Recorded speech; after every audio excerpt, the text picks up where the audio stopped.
Nama Syabira Alula atau yang akrab disapa Lala belakangan tengah menjadi sorotan publik. Namun kali ini bukan karena kontennya yang lucu, melainkan karena keluarganya yang diduga terkena kiriman santet dari orang terdekatnya. Kecurigaan soal kekuatan di luar nalar tersebut muncul ketika keluarga Lala mendapat peristiwa-peristiwa mengerikan di waktu tertentu. Seperti apa kisah seram di balik kejadian mistis yang menimpa Lala dan keluarganya? Berikut 5 fakta mengerikan di balik santet yang dialami Lala Syabira, versi Cumi Top 5.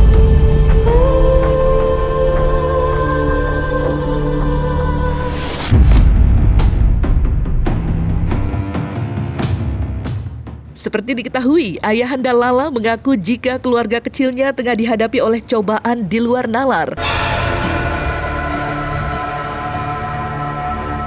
Di mana menurut firasat yang dirasakan terdapat sosok yang diduga menyantet keluarganya. Dan saat benar-benar terindikasi mengalami gangguan magis, ayahanda Lala mengaku jika sebelumnya 5 saudara kandungnya mendapat mimpi yang serupa.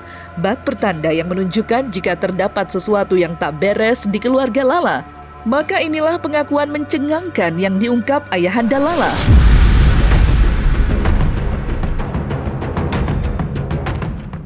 Saya punya 5 saudara, saya anak yang ke-6. Itu 5-5-nya mimpin saya semua sama Lala. Mimpi celaka, mimpi ada yang jahat, mimpi mungkin ikatan batin kali ya. Dari situ udah ditegur, kasih petunjuk sama Allah kalau memang ada yang gak beres di rumah ini. Ya alhamdulillah sekarang udah kejadian. Jadi kemarin itu kita juga nggak bisa memprediksikan Lala sakit apa ya, karena memang secara medis itu sakitnya itu kita udah cek lab, cek ronsen sama cek darah itu hasilnya normal semua. Tapi kita juga sedikit kebingungan kan sakitnya karena apa, makanya tidak lama kemudian tuh istri dengar suara ledakan beberapa hari kemudian, duar di kamar. Nah, kalau saya pribadi kedengarannya itu adalah orang lagi menyapu. Ya udah saya pikir itu kan biasa-biasa aja kan gitu. Nah, yang lebih bener-bener yang kita nggak pernah habis pikirkan itu adalah ketika pas istri mau makan pop mie itu kan mie kering ya. Ketika mau makan tuh di situ ada tidak jadi pertama awalnya saya nggak jadi makan deh ya karena kenyang gitu kan, akhirnya kasihlah ke security. Pas kasih ke security ternyata ada belatungnya. Oh kok bisa ada belatung gitu kan, saya juga bingung kan. Ya udah saya masih berpikir positif. Nah besok paginya ketika ART lagi mau menyapu ada belatung juga. Nah akhirnya kan ini kan udah semakin aneh kejadiannya kan. Aku cobalah panggil orang yang lebih ahlinya. Mulai saya panggil yang ahlinya itu ternyata memang betul ada orang yang tidak suka dengan kami. Kami pun juga sedikit bingung kesalahan kami di mana gitu kan, namanya manusiawi mungkin ada kesalahan kecil gitu kan. Udah dicoba dibersihkan semua, alhamdulillah sekarang memang ternyata kejadiannya Lala sakit, terus rumah di sini panas. Jadi itu sebelumnya memang saya sama istri itu banyak cekcoknya juga kan. Pokoknya panas di rumah. Ternyata memang ada kiriman sesuatu.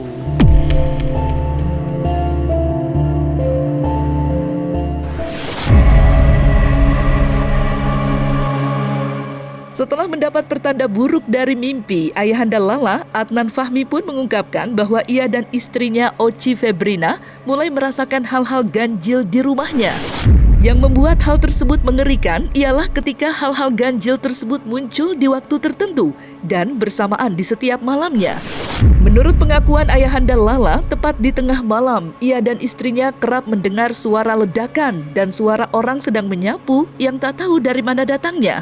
Karena merasa semakin ganjil, keluarga Lala pun akhirnya memanggil seseorang yang ahli dalam bidang spiritual.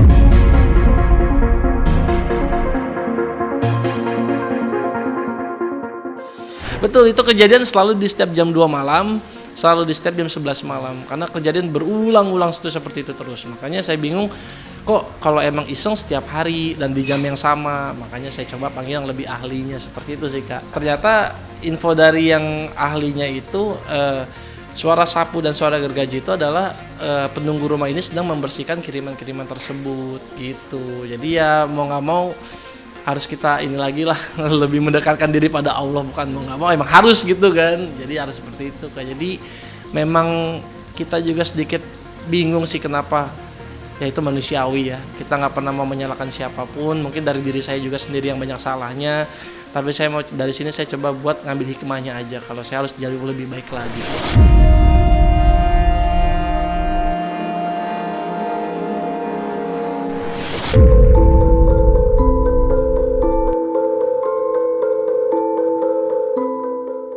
Pasca mengalami teror mistis, Ayahanda Lala mengungkapkan jika putrinya, Lala, mengalami sakit misterius yang tak diketahui penyebabnya selama berminggu-minggu. Kendati demikian, keluarga pun terlintas jika Lala kemungkinan mengalami sakit non-medis. Praduga tersebut semakin menguat ketika Lala mengalami sakit di waktu-waktu tertentu. Selain itu, ketika dibawa ke rumah sakit dan menjalani serangkaian pemeriksaan oleh dokter, tidak ada penyakit medis yang terindikasi dari tubuh Lala.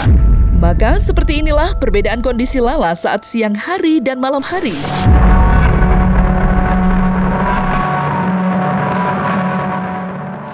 Itu kondisinya setiap siang sehat, setiap malam panas sampai 40, setiap malam panas sampai 40. Tapi kalau siang itu sehat tuh, kalau malamnya kayak gitu. Nah, kemudian setelah pas sekolah ada sesi kelas religion. Kelas religion itu kan anak-anak harus pada masuk, tapi lalu tiba-tiba nggak mau, malah milihnya tidur katanya kan. Saya maunya tidur, nggak mau masuk kelas agama. Akhirnya ternyata pas dicek semuanya, memang ada yang mau masuk tapi nggak bisa ke Lala. Ya betul, sampai keringetan segede jagung. Makanya kita bingung kan, kok sakitnya malam, siangnya normal, kita bawa cek semua ke rumah sakit, itu sampai ke lab-lab semua, hasilnya nggak ada apa-apa.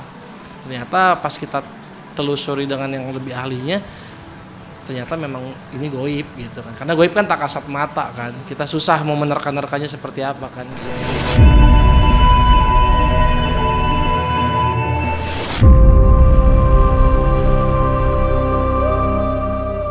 Setelah gangguan di luar nalar tersebut semakin kuat, Ibunda Lala, Oci Febrina, yang disebut-sebut sebagai target utama, akhirnya menjalani metode ruqyah guna mengeluarkan unsur negatif yang berada di tubuhnya. Ruqyah ibunda dari Lala ini pun tak lepas dari bantuan Denny Sumargo yang berinisiatif memperkenalkan Ustadz Muhammad Faizar kepada keluarga Lala. Namun, dalam video yang diunggah melalui Instagram Lala, terlihat Oci Febrina memberontak dan berteriak kesakitan selama proses ruqyah berlangsung.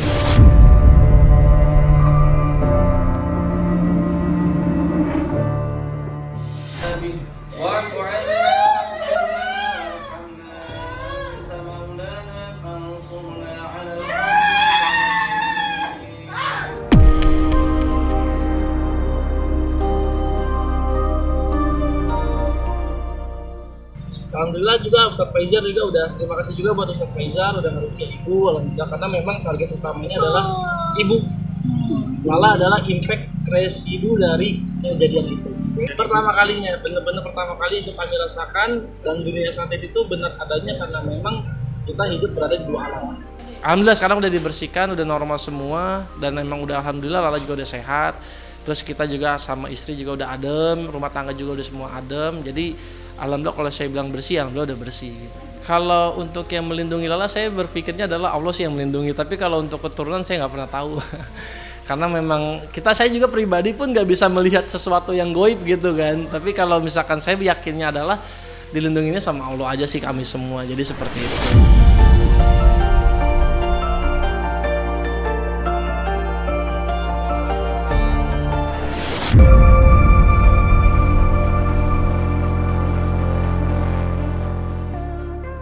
Dari musibah yang dialami keluarga Lala, tentu banyak yang bertanya-tanya, siapakah pihak yang tega mengirimkan santet kepada keluarga kecil tersebut?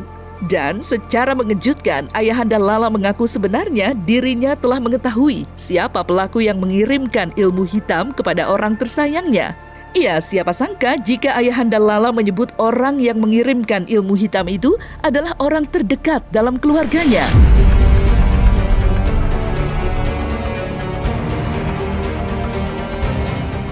Kalau untuk yang ngirimnya itu ya sudah pasti orang terdekat, tapi aku nggak mau bisa menyebutkannya.